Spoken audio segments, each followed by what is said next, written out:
But the unfunded liability for the firefighters is about $144.7 million. And the way that's calculated is really taking the difference between the accrued liability and the actuarial value of assets. Now, I have a couple of comments on that.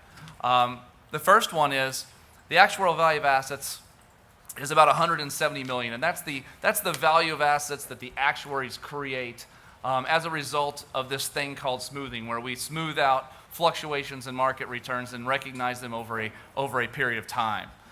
What this means, if you didn't understand that, what this means, though, everybody here knows what the market value of assets is, right? That's how much money we've got, $189 million.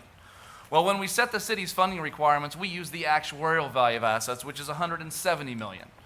What that should mean to you, and what it means to me, is that we've got about $19 million of unrecognized investment gains that haven't flowed into the city's funding requirements, which would mean that if I was to look into the proverbial actuarial crystal ball and say, where are contribution rates going? I would say that, knowing nothing else, I would say that they're going to be trending downward in the future due to these investment gains that are going to be flowing into the system. So that's one important point to keep in mind. The second one, you might say, well, gosh, there's this pension problem. Where are we heading? Well, if I mentioned that unfunded liability is going to be paid off if we keep making our contribution requirements.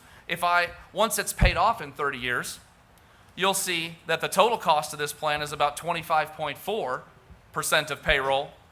You take the 7.5% away from that the members are going to contribute, and then there's the state contribution, which before was almost 10%, but what I assumed was that that amount of the state monies wouldn't increase over time, which they historically have, but I was trying to be conservative. But if I assume that the state premium tax dollars stay the same for the next 30 years, there's going to be about a 4.6% offset 30 years from now, which means that the total city requirement would be a mere 13.3% of payroll, okay? And by the way, the Florida retirement system, which is a topic that was brought up in the first presentation, is the contribution rate there is 19.8. So that's just for reference, and we'll talk a little bit more about the FRS when we get to the reform component of this. Okay, last slide. Oh, there we go. I agree with everything that Jeff said, but also I'll mention one thing we do know for certain, and I'm just speaking of the fire plan. This has to do with my opening comments.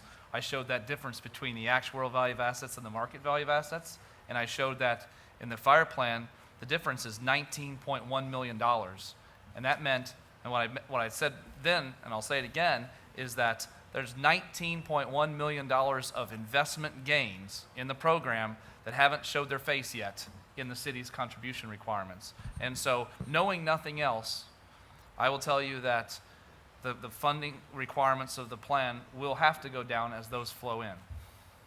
Okay.